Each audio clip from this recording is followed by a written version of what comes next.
The first thing I noticed was that someone had taken my seat. Monday mornings at Northspire Logistics were always tense, but that room felt different the second I walked in. Too quiet, too organized. Half the executive team was already seated, laptops open, coffee untouched, eyes carefully avoiding mine, and sitting beside our COO was a man I had never seen before. Mid-30s maybe. Expensive watch, perfect haircut. The kind of confidence that comes from being introduced to problems instead of surviving them. I slowed near the end of the table. I thought this was the Q2 recovery review. Nobody answered immediately. That was my first real warning. My name is Claire Bennett. I was 42 years old, Senior Vice President of Enterprise Operations, and for 14 years I had been the person cleaning up every disaster this company created. Failed acquisitions. Broken client integrations. Compliance exposure. Regional outages. If Northspire survived it, chances were high I had fixed it. But that morning, the projector screen behind the CEO showed my work without my name on it. Same operational dashboards. Same recovery structure. Same reporting system I built during the Denver acquisition collapse 3 years earlier. Only now the presentation header read, Operational Modernization Initiative. Prepared by Ethan Cole. The stranger smiled at me like we had already met. Then our CEO, Richard Vale, stood up and said, "Claire, glad you made it." Before we begin, I want to introduce Ethan Cole, who'll be helping lead operations as we move into our next growth phase. Helping lead. Corporate language was always careful before it became cruel. I stayed standing. Helping who? A few people shifted uncomfortably. Richard ignored the question. Ethan comes from a high-growth scaling background. Investors are very excited about his approach. Investors. There it was. Not performance. Not results. Optics. Ethan leaned back slightly and smiled like this entire thing was already settled. I've heard a lot about you, Claire. Looking forward to modernizing some of the legacy systems around here. Legacy systems. I almost laughed. The legacy systems he was talking about were the only reason Northspire still had functioning national accounts after 2 failed mergers and a software migration disaster that nearly cost us our largest client. But Ethan didn't know that. Because people like Ethan never learned systems from the inside. They inherited them after someone else bled building them. Richard finally got to the point. As part of a strategic restructuring, we're shifting operational leadership moving forward. Ethan will oversee enterprise operations directly. You'll report to him during the transition.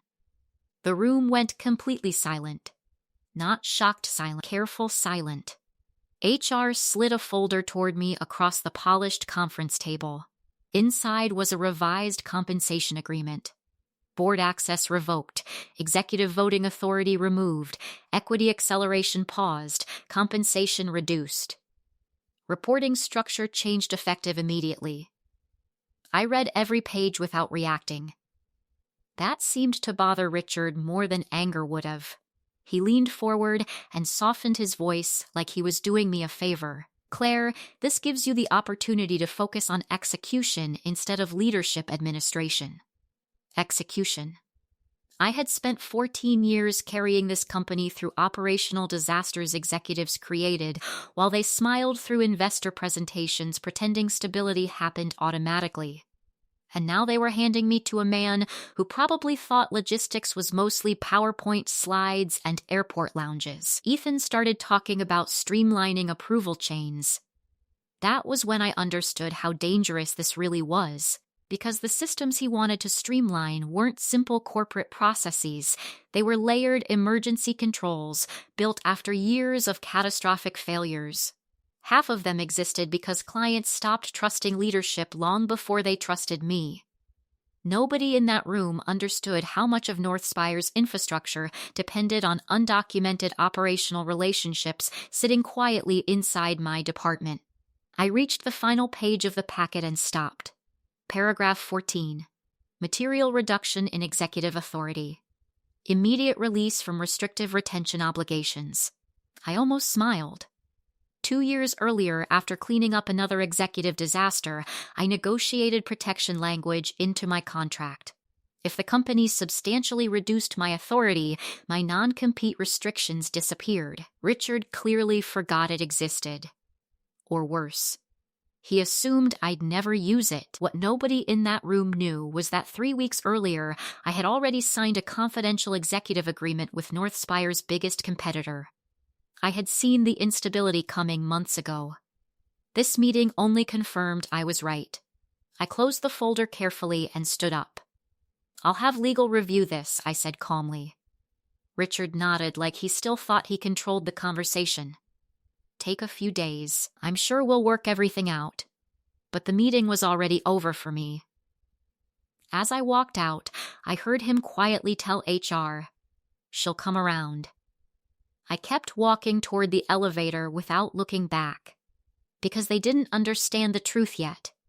They thought they had trapped me in that room. In reality, they had just set me free. I got home just after 7 that night and opened my laptop at the kitchen counter without even turning the lights on. For a long time, I just sat there staring at my inbox. 14 years. 14 years of emails, escalation reports, recovery plans, emergency client calls, board updates, compliance reviews, merger corrections, staffing crises, and midnight operational failures. My entire career was buried inside those folders, and by noon that same day, Northspire had acted like I was replaceable. I opened an old acquisition file from 2019. Phoenix Regional Integration, one of the worst collapses we ever survived. 3 states lost shipment visibility for nearly 48 hours after a software conversion failed. Clients were threatening lawsuits. One executive actually turned his phone off and disappeared for an entire weekend.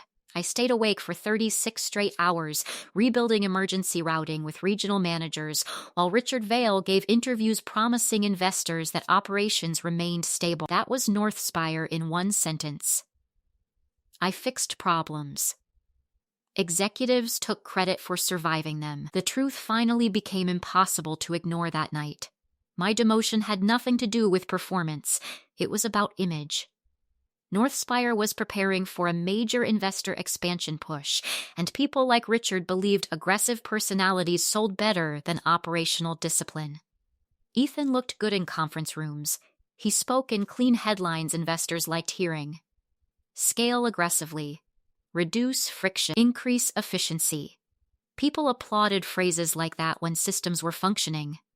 The problem was that systems only looked simple when somebody competent was carrying all the invisible pressure underneath them.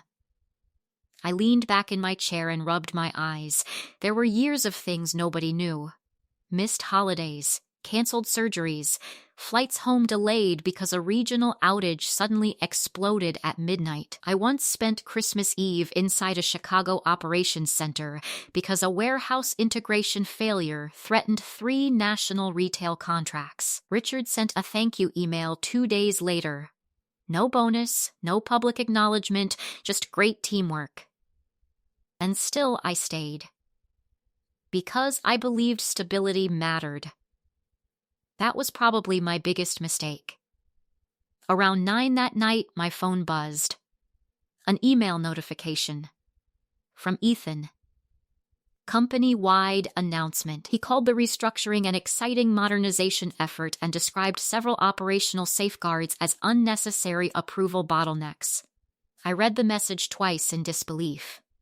Those bottlenecks existed because clients demanded them after earlier service failures nearly destroyed us. He was dismantling protections he didn't even understand yet. Then my phone rang again. Olivia Grant, CEO of Vetron System, Northspire's largest competitor. And my future employer. "You saw the packet?" she asked. "About an hour ago." And? I looked back toward my dark kitchen window. They triggered the authority reduction clause. Olivia let out a slow breath. Our legal team reviewed everything. "Claire, you're clear. The non-compete is dead." Just hearing someone say it out loud changed something inside me. For years, that agreement had felt like a leash around my throat. Northspire knew it too. That was why Richard always assumed loyalty meant ownership. Olivia's voice turned more serious. There's something else you should know. I stayed quiet. We've already had 2 enterprise clients ask whether your removal signals instability inside Northspire. That landed harder than I expected.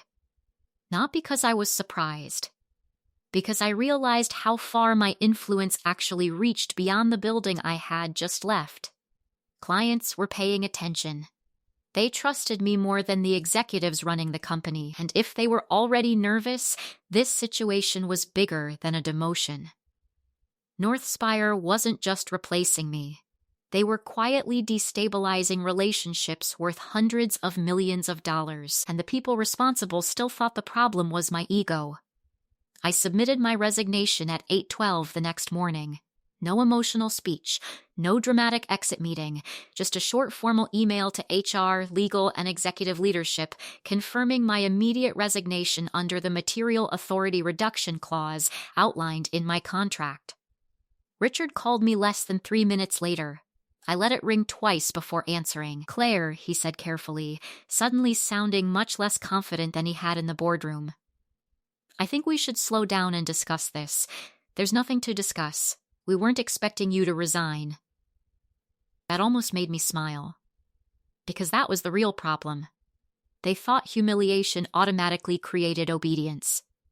Richard lowered his voice. "You've been here a long time. Let's not make emotional decisions." Emotional. That word again. I had spent 14 years being the calmest person in every crisis room while executives panicked around me. But the second I stopped accepting disrespect quietly, suddenly I was emotional. "I'll cooperate fully with legal transition requirements," I said. "Beyond that, my resignation is final." Then I hung up. For the first time in years, the silence afterward felt good. Over the next several days, I began organizing everything I might eventually need. Documentation, escalation reports, operational timelines, archived approvals. I wasn't preparing for revenge, I was preparing for survival. Because companies like Northspire always rewrote history once things started collapsing. While reviewing transition records, I kept thinking about something Ethan said during the meeting. Legacy systems. He still had no idea what he inherited. Years earlier, after a catastrophic acquisition failure nearly cost us 3 enterprise accounts, I built what eventually became known internally as the Client Recovery Network. It wasn't flashy. No executive presentations ever mentioned it. It lived quietly inside operational procedures, escalation trees, and emergency communication structures. But it was the reason major clients stayed calm during outages instead of immediately threatening litigation. Every large enterprise account had direct access to experienced regional recovery managers connected to my office. If systems failed at 2 a.m, clients knew exactly who would answer the phone. Me, not the CEO. Not investor relations, not some executive giving interviews about scalability, and because clients trusted me personally, many contracts survived disasters that should have destroyed us. Ethan started dismantling pieces of that structure almost immediately. Regional authority was centralized, senior recovery managers were removed from escalation chains, approval layers were handed to analysts with almost no field experience. All to reduce labor costs and improve efficiency numbers before the investor expansion push. Watching it happen felt surreal, like seeing someone remove bolts from an airplane because the metal looked unnecessary. At the same time, Olivia Grant finalized my transition into Vetron systems. The difference between the 2 companies became obvious during my first strategy call with their board. Nobody asked me to make operations look simpler than they were. Nobody rolled their eyes when I talked about risk exposure. Nobody treated stability like an obstacle to growth.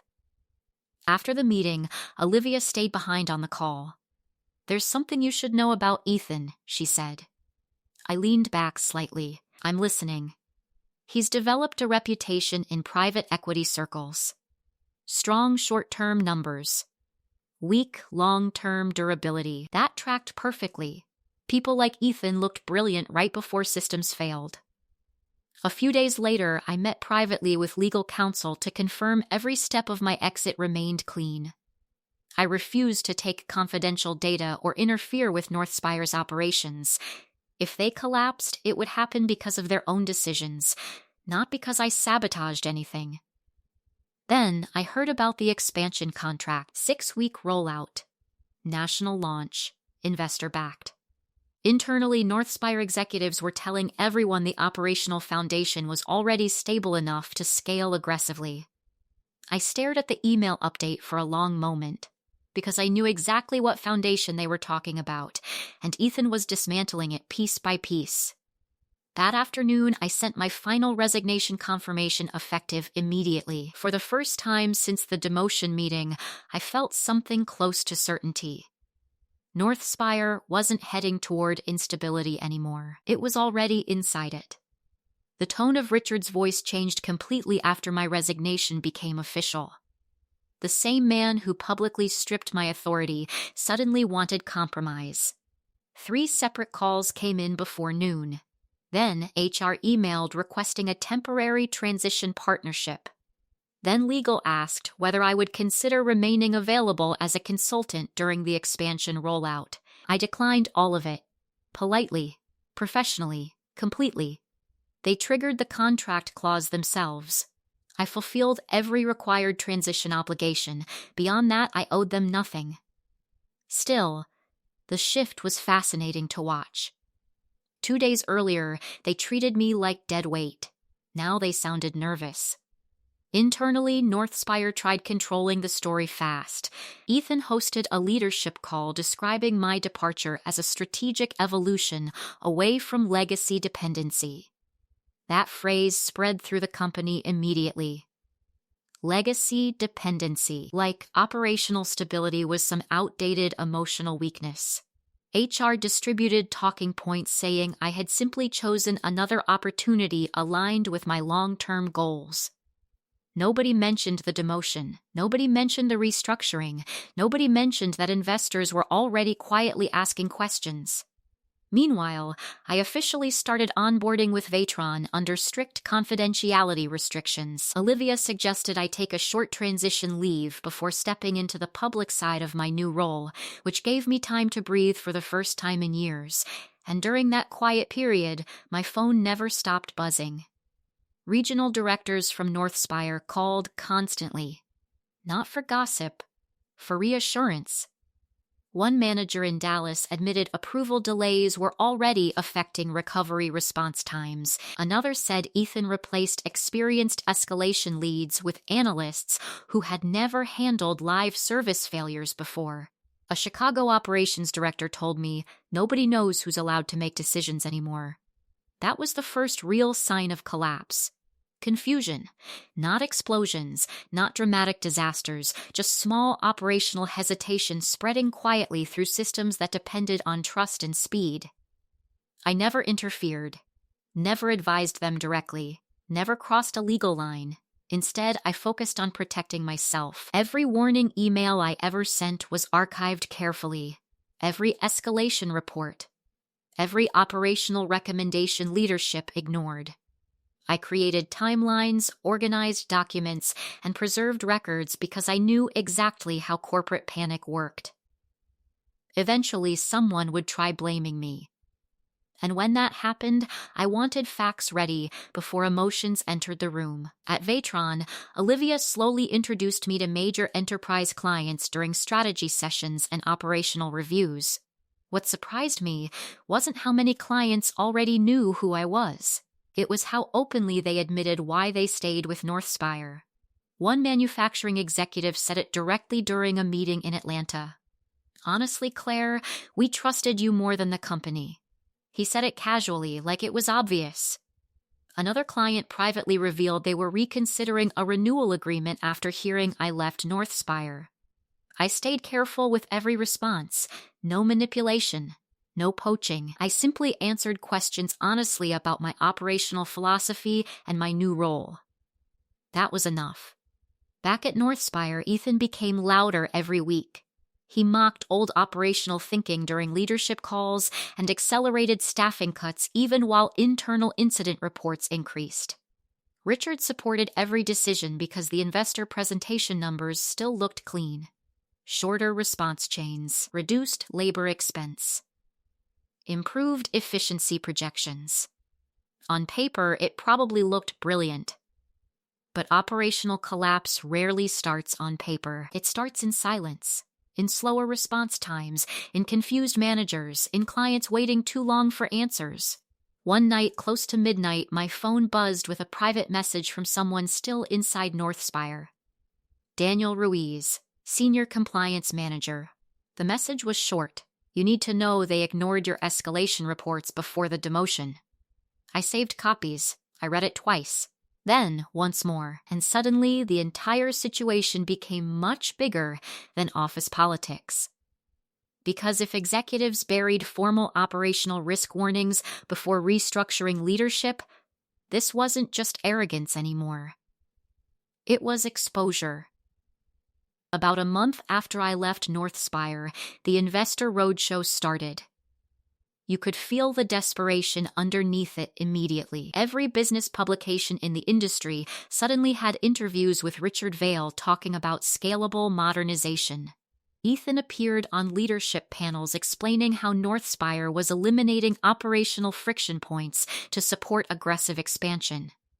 I watched most of it from my office at Vetron with the sound muted. The strange part was how familiar it all looked. I had seen this cycle before in other companies during acquisitions. Executives became obsessed with looking efficient instead of being stable. They cut experienced people because spreadsheets called them expensive. They removed operational safeguards because investors preferred cleaner reporting structures. And for a while, it worked. At least publicly. Northspire's projected margins improved almost immediately after Ethan's restructuring changes. Investor enthusiasm grew. Industry analysts praised the leaner operational model. Meanwhile, inside the company, everything was quietly starting to fracture. Former colleagues kept reaching out carefully. Regional outages were taking longer to resolve. Client escalation wait times had nearly doubled. Managers with actual field experience were resigning faster than HR could replace them. One director told me recovery teams now needed executive approval for decisions that previously took 5 minutes during emergencies. That alone terrified me. Operational disasters moved faster than corporate approval chains. Richard ignored every warning sign because the numbers still looked good in presentations. Then, the first public crack appeared. I was watching a live-streamed investor conference from my desk when an analyst asked Ethan why several enterprise expansion commitments had suddenly been downgraded in the latest forecast. Ethan smiled too quickly. Mostly timing adjustments, he said. Nothing operational. I leaned back slowly in my chair. Because I knew exactly what that meant. Clients were getting nervous. And nervous enterprise clients did not expand contracts. Around the same time, Vetron started receiving unusual inbound calls from companies that had worked with Northspire for years. Not because we were aggressively targeting them, because they were looking for stability. One logistics director told me privately, "We heard you left." That changed the risk calculation for us. That sentence stayed with me for days. Not because it boosted my ego, because it confirmed something dangerous. Northspire's leadership still thought this situation was about personnel. The clients understood it was about operational trust. A week later, Daniel Ruiz sent me additional documentation through legal channels. Internal risk assessments. Escalation summaries. Compliance reviews. Several reports specifically warned that removing Regional Recovery Authority could destabilize national service continuity during expansion scaling. I recognized my own recommendations throughout the documents. Ignored. Buried. Delayed. At the same time, Northspire executives started quietly blaming my departure during internal meetings. I heard through former colleagues that Ethan repeatedly described current failures as transition instability caused by legacy operational dependence. That was corporate language for, "This is Claire's fault." Publicly, though, they insisted everything remained under control. Then the outage happened. A major enterprise retail account suffered a cascading logistics failure during a high-volume launch week. Routing systems froze across multiple regions. Recovery escalation chains failed because half the experienced managers Ethan removed were no longer authorized to intervene directly. The issue spread within hours. Warehouses stalled, shipment visibility disappeared, client response lines overloaded, and because Ethan's centralized authority, nobody on the ground could move fast enough to stop the damage. By midnight, emergency executive calls were already happening. By morning, investors were demanding explanations. I was sitting in my office reviewing outage reports when my phone lit up with a number I recognized immediately. Thomas Mercer, Northspire board member, one of the men who sat silently during my demotion. I answered calmly. He skipped introductions entirely. "Claire," he said, voice tight with panic, "how bad is this really?" And for the first time since the boardroom meeting, I realized they were finally starting to understand what they destroyed. The first thing corporations do during a crisis is look for distance. Distance from blame. Distance from responsibility. Distance from whoever might survive long enough to expose the truth. Northspire reached that stage 3 days into the outage. At first, the messaging stayed subtle. Internal legal teams started suggesting that operational dependencies had not been properly transitioned before my departure. Ethan reportedly told several executives the recovery structure I built was too complicated to maintain efficiently. That almost impressed me, not the lie itself, the speed. They had moved from arrogance to damage control faster than I expected. Fortunately, I prepared for exactly that. Every operational warning I ever sent was already archived with timestamps, distribution lists, and executive acknowledgments. Every escalation report regarding the client recovery network existed in multiple preserved records reviewed by legal counsel before my resignation became official. I forwarded the documentation through attorneys. No emotion, no public statement, just facts. The records showed I repeatedly warned leadership against dismantling regional recovery authority during expansion scaling. They also showed executives approved those changes anyway, despite clear operational risk projections. That changed the tone immediately. Because now the crisis had a paper trail, and paper trails terrified executives more than outages did. Meanwhile, the damage kept spreading. The original logistics failure triggered compliance penalties across multiple enterprise contracts. Delayed shipments began affecting manufacturing schedules. Several clients publicly paused expansion discussions with Northspire until service reliability concerns could be addressed. Investors stopped asking optimistic growth questions. Now they wanted accountability. Inside Vetron, the contrast became impossible to ignore. Clients who once tolerated instability from Northspire suddenly prioritized consistency over flashy growth promises. New contract discussions accelerated faster than anyone expected. Not because we attacked Northspire publicly, because the market was watching both companies at the same time. One looked stable, the other looked terrified, and inside Northspire, panic was becoming visible. Emergency board meetings happened almost daily. Former colleagues told me Ethan had started lashing out during internal calls, blaming regional managers for failures they no longer had authority to fix. Richard apparently spent most of his time trying to contain leaks and reassure investors that leadership remained unified. That part almost made me laugh.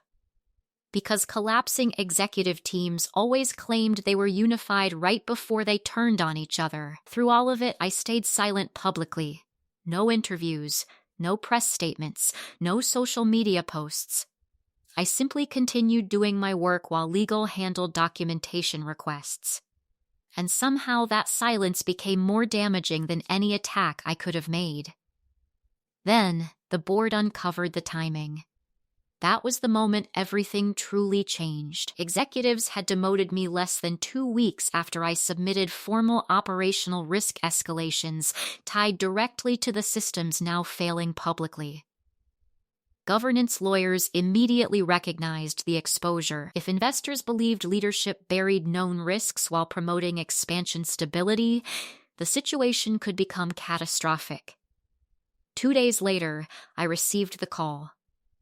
Northspire's board wanted me present at a special investigation session regarding operational negligence during the restructuring process. Not as an employee, not as a consultant, as an external witness. And suddenly the same executives who once treated me like an obstacle were preparing to explain their decisions in front of attorneys, investors, and the board members they misled. Walking back into Northspire's executive boardroom felt like stepping into a version of my past that no longer had power over me. Same glass table, same city skyline through the floor-to-ceiling windows, same cold lighting that always made everyone look slightly more important than they actually were. But the people were different now. Richard Vale sat at the head of the table, but he wasn't leading anything anymore. He looked tired in a way I had never seen before. Ethan sat 2 seats down, still trying to hold on to confidence, but it kept slipping through small things, his posture, his constant shifting papers, the way he avoided eye contact with anyone who wasn't directly speaking to him. And then there was me, Claire Bennett, not the woman they demoted, not the executive they thought would quietly disappear. Now I was sitting as an external witness, invited by the board's legal counsel to explain operational failures tied directly to their restructuring decisions. I kept my expression neutral as I placed my folder on the table. No anger. No satisfaction on my face. Just calm. That unsettled them more than anything else. The outside counsel began the session formally, laying out the purpose, to understand the timeline of operational breakdown following leadership restructuring and removal of enterprise recovery safeguards. Then they turned to me. "Ms. Bennett," the attorney said, "please walk us through the operational structure you previously maintained." I nodded once, and I started explaining. I didn't dramatize anything, I didn't accuse anyone, I simply described the system. The client recovery network, how it worked, why it existed, how regional escalation paths connected directly to experienced recovery leads, why speed mattered more than hierarchy during enterprise failures.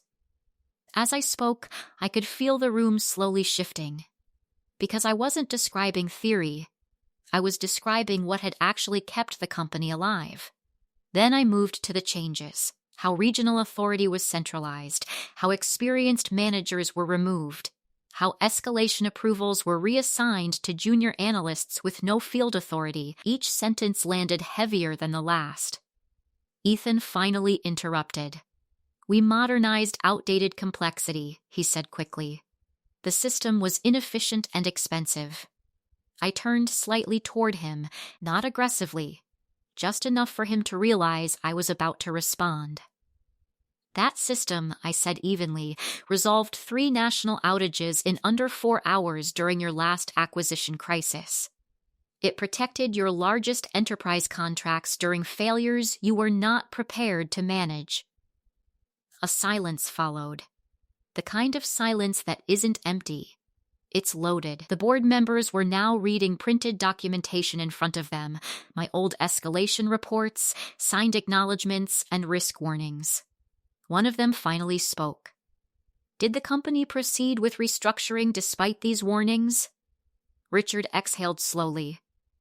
"We believed the operational model could scale more efficiently under new leadership." That answer sounded weaker the moment it left his mouth. Then came the question that changed everything. A board member at the far end of the table looked directly at me. "Miss Bennett, if you had remained in your role, would this outage have occurred?" No hesitation. "Yes," I said. The word landed like a verdict. Not emotional, not dramatic, just factual.